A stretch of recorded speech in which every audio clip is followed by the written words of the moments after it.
We're back and it's episode number 2 of the Triton Frame build. As you can see, we've made real good progress on the frame. Let me show you where we are.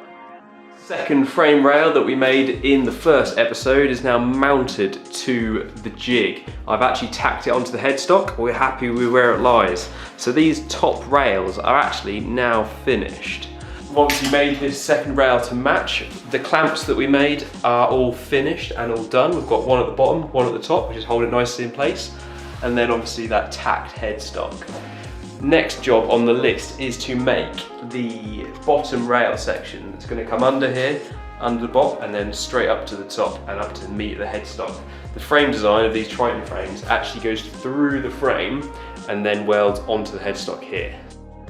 Then we have to make the plate, which the plate is going to sit just here, and then this is actually the mounting point of the engine, which is the rear swing arm and engine mount. So that is what that plate is going to hold. So a few jobs to go.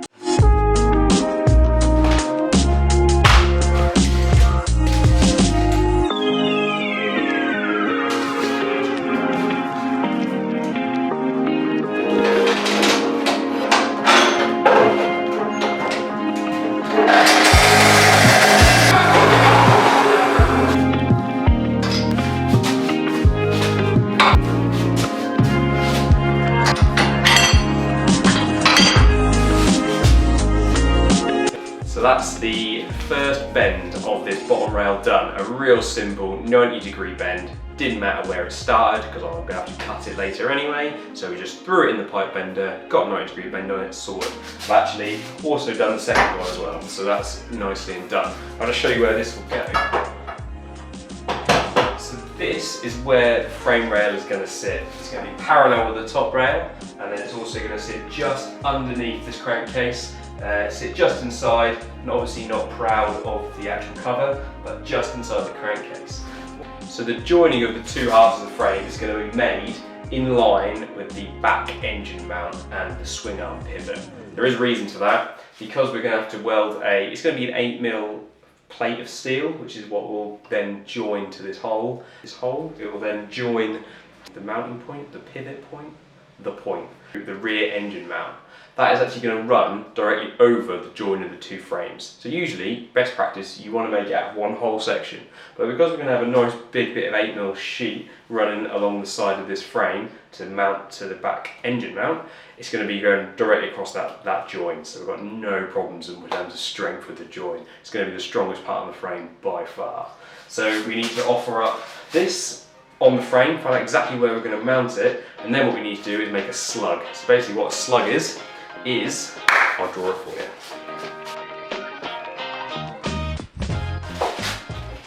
Here we go, nice and simple. My drawing is not brilliant, but all a slug is the outside diameter of the centerpiece will be the same diameter as the tube. It will then be a recess, which is the size of the wall thickness. In this size, it's just under 3mm. So the tube will slot over either end, so it's got a slug to sit onto, so it's square. It's also a much stronger way to it, and then you'll seam weld it both sides of the slug. So there'll be, and then obviously we'll have it hollow, and usually you'll want to make this thickness of this internal slug 3mm, so it's the exact same thickness as the pipe or the tube that you're using.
Just like that, we're making good progress. So that's 2 bungs now made.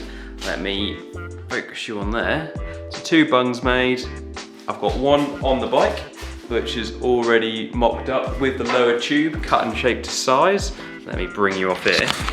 So this is the lower frame rail now fitted in place. It is only offered up with the bung. So the bung sits just in here, if you can see that. So just inside the frame it will sit, and then where the plate will go at a later date, which will connect to the rear frame mount. So that will actually go through and weld through that, give it extra strength.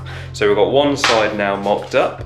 Mega progress already. I'm now going to mock up the second side.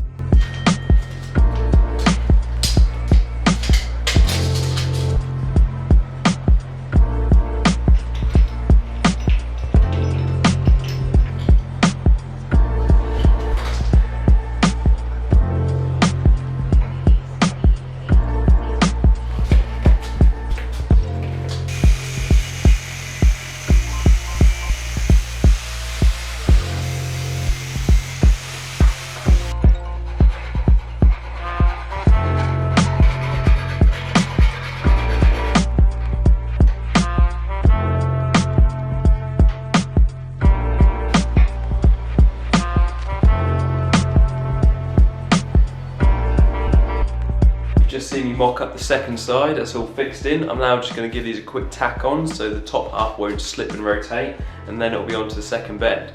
I just wanted to show you, the biggest concern I had when I started this was how symmetrical I could make the 2 sides. It's really easy to reproduce one item pretty close to what you're designing, but it's incredibly difficult to reproduce them both identically. So the 2 separate sides, I was really worried they were going to be completely different. So this curve would have been 20 mil behind the other and it stood out a mile off. So that was my biggest worry. But actually, I'm incredibly impressed at how accurate this tube bender is. So I don't know if you can see exactly, but it's incredibly symmetrical the whole way around. And they line up. I've just measured the bottom rails, and height-wise off the floor, they are within 1 mil of each other, which is incredible. You know, it's a lot better than I ever thought I was gonna be able to get it. So, we are very happy with the tube bender and how these bends are coming out. But anyway, we've got one more to go, then the frame tack, and then we'll be welding the frame up.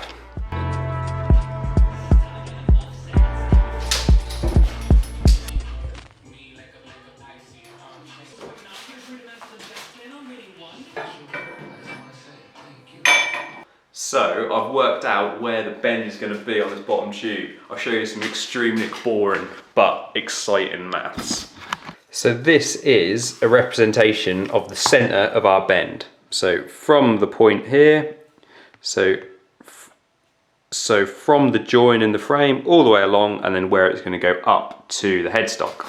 I fitted a plumb line down the center of where the pipe is going to fit at the top, so I could measure from the plumb line over to the back of the frame, and that has given me this measurement here, which is the overall length from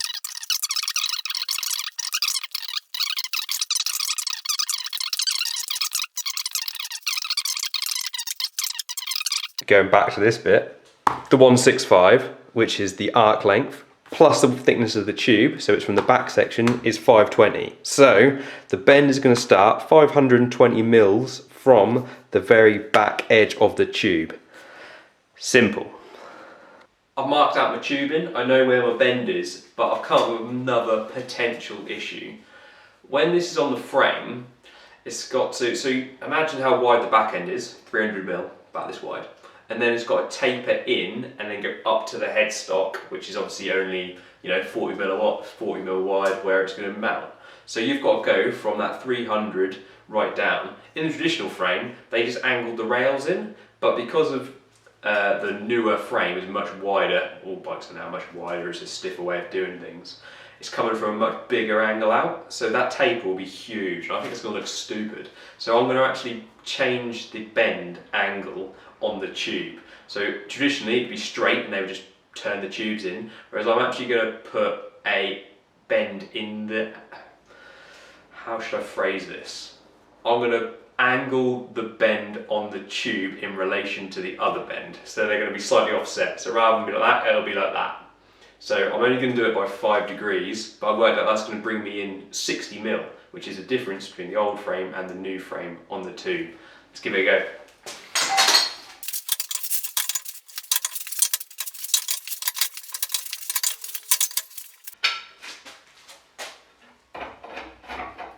Now somewhat looks like a frame. Bit more to go, I think we're going to be there. Excellent. So I'm now setting up the mill to cut the headstock angle on this, so we get a nice clean weld to the headstock. So come back next time, I will have had the headstock finished, the frame will all be mounted. I'm also going to make a separate mount which I will weld to the bench, which will replicate that rear engine mount of the frame. So then we can take the frame out and I can weld it all in situ where it needs to be. So pop back next time to see the frame being finished. See you again.